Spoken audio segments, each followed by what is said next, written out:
Remember, the race winner can collect 100, but if you win the sprint as well, that could be 115. And some big gaps opening up here to some familiar names. Vibeke Skofterud way down. Russians having a tough time of it at the moment.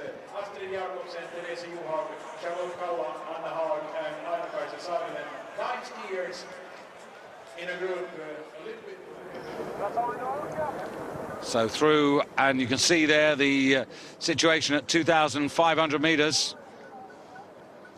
And looking further down, in fact, just looking at the split there, it would be the first 15-16 covered by about 10 seconds. And then after that, the gap's starting to widen up a little bit. Niskanen 15.3 seconds off.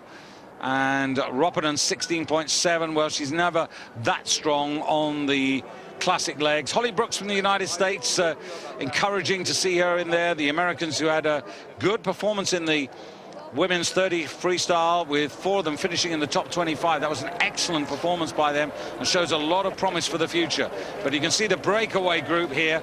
Kowalczyk on the left there in the dark suit, and then you've got Therese Johaug and Marit Bjoergen, and on the near side, Follis, and also in there Charlotte Kalla, Astrid Jakobsen, and Saarinen detached here, which is a bit of a worry, and also Zeller just behind her for Germany as they go up to the back of the big hill ski jump.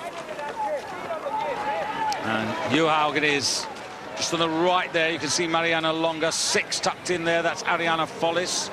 And on the left there, Justyna Kowalczyk, 5 tucked in behind Charlotte Kalla. 9 getting back into it, Anna Haag, improving just ahead of Astrid Jakobsen in the red on the right of your screen there. And Johaug punching this out here. The year of the rabbit, that's the Chinese New Year. She's got this nickname as the Duracell rabbit that was given to her a long time ago now, Therese Johaug, because of her unique and distinctive style, and the 22-year-old absolutely making this as hard as she can up the front. Next time, of course, they come into the stadium, it'll be to change skis, but before that, we've got the sprint for bonus points. Johaug, Bjoergen, Kowalczyk in there as well. Kowalczyk, in a sense, won't be too much worried about the bonus points, but would like to get the victory to restore her supremacy over the likes of Bjoergen.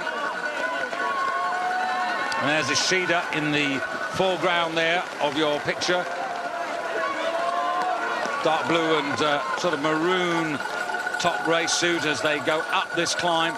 You can see working all the time. There's virtually no flat here. Johaug looks at Bjoergen. Kowalczyk right behind. Follis, who is a very good sprinter, of course, former world champion in freestyle sprinting. Just on their ski tails there, and Longer behind. So those 5 with a little break now to Charlotte Kalla and Anna Haag, who are working together for Sweden.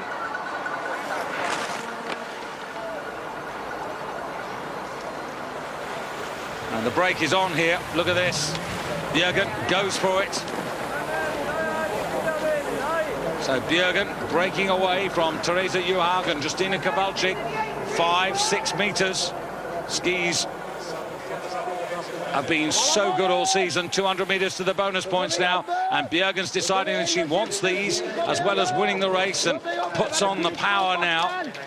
Got the Italians Longer on the right of your screen, but Marit Bjoergen with a useful meter or so. Johaug trying to close up. There goes Longer, and coming up to the sprint marker here to get those 15 points, 3,900 meters. Bjoergen being challenged by Mariana Longer, and Bjoergen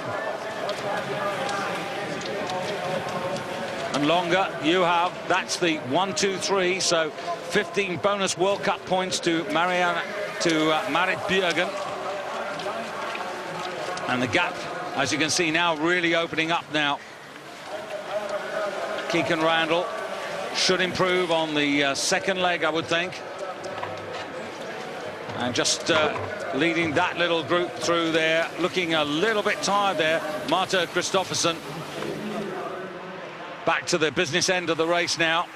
And Bjoergen Longer, Johaug, then Follis, then Kowalczyk, who is finding these testing corners quite testing.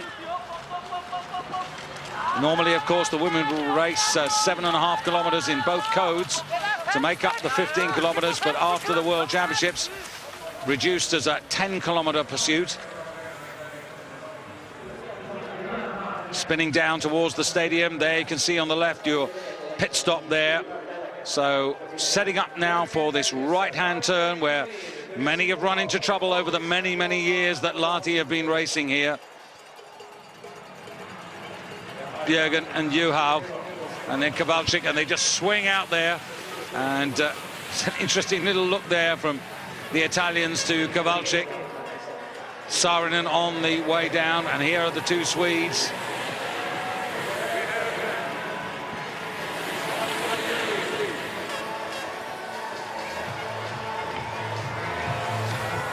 So moving forward, it's Ariana Follis to get into the pits ahead of Bjoergen, ahead of Johaug, ahead of Kowalczyk. Ariana Follis, 33 years of age, from Gressoney-Saint-Jean in the Aosta Valley. Her World Championships in Oslo, producing a silver medal in the freestyle sprint final, the runner-up to Marit Bjoergen. And Bjoergen having problems there. Bjoergen losing position. Oh, and down as well. Real problems for Marit Bjoergen. And that is so uncharacteristic. She's all in a muddle at the moment. The others have not sped away, which is to her benefit. But that is just about the worst pit stop I've ever seen from Marit Bjoergen. And extraordinary. You don't really... She's such a perfectionist, and she practices those things so often.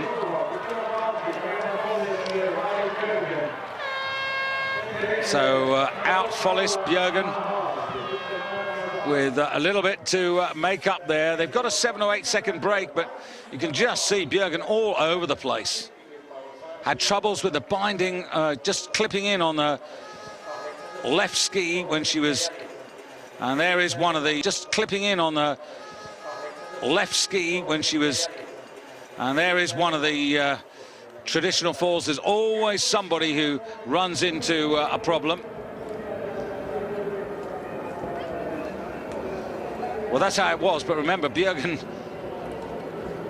came out in a muddle, and now they're on this freestyle leg with these steep climbs.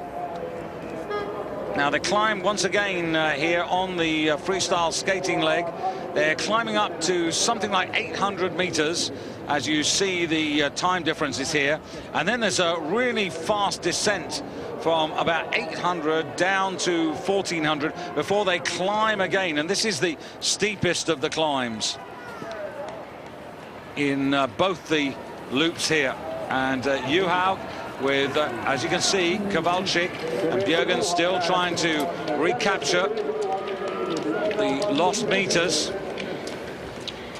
Just depends, really. Johaug could make this easier for Bjoergen by just slowing it down from the front, but Kowalczyk now will know that maybe she's got a chance. The two Swedes catching up here, Charlotte Kalla, Anna Haag. Anna Haag in front of Charlotte Kalla.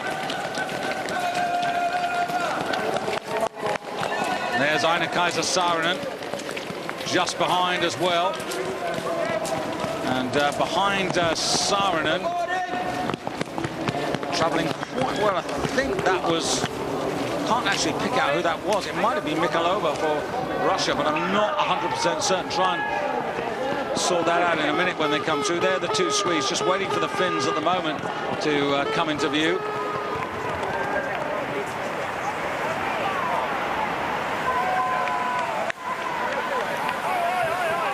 Johaug pressing on here. Wants the victory in her own right here. Kowalczyk going with her. Kowalczyk, the better known if it comes down to a finishing sprint. And there is Johaug doing to Kowalczyk what she did to her last weekend. Kowalczyk, though, determined to stick to her, though. This is much shorter distance and moving away from the likes of Follis and Longer, and also Bjoergen.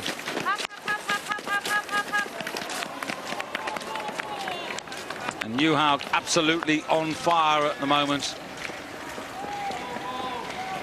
There's a little look around there. You can see this amazingly high tempo that she gets out of the style that she's developed over the years. It's very much a unique style. You don't see anybody else racing with that sort of high tempo. And so many of the coaches over so many years have tried to convince her that it's wrong. And Marit Bjoergen's really in trouble now.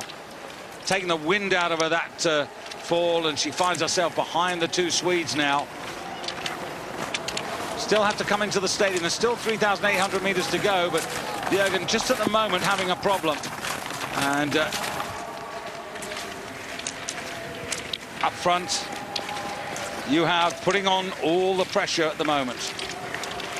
It's Saarinen. I think that's Katrin Zeller just behind her.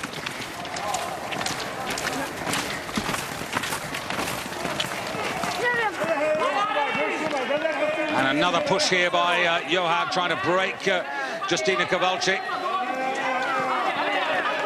Every time, you see, really got Kowalczyk doubled over with the pressure she's applying.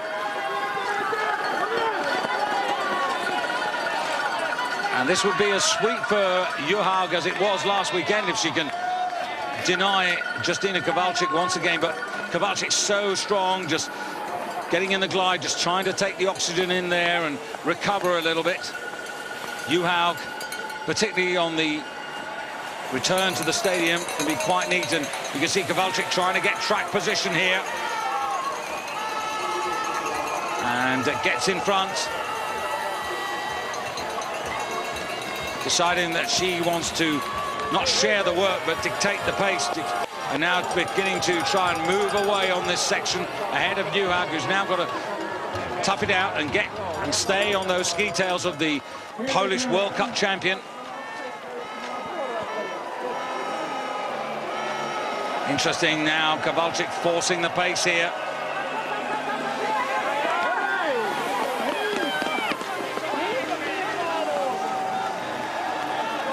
Round and down towards the stadium for the final 2,500 meters. Therese looking still pretty comfortable. You can see the different order in which they come into the stadium, or the different route, and the full length of the back straight. And Kowalczyk just having a look around to see what the dangers might be. Well, at the moment, she's only got one person to worry about. Johaug. Well, it's interesting. She's tested you. Kowalczyk tested Johaug, but Johaug staying tough with her. Follis in third place. And there's Marianne Longer just preceding Marit Bjoergen, who I think has accepted it.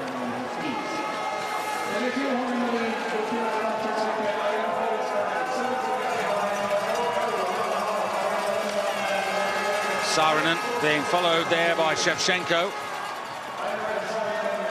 And once again, Bjoergen looking down, not happy at all. 16, Marta Elden for Norway.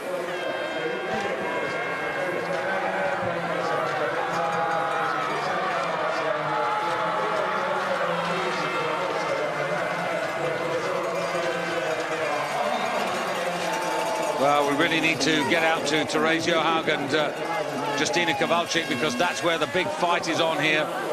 Can little Therese hold off Kowalczyk? So different in physique, so different also in their experience. You've got Johaug at 22 years of age, and Kowalczyk, of course, much more experienced at 28. Here we go.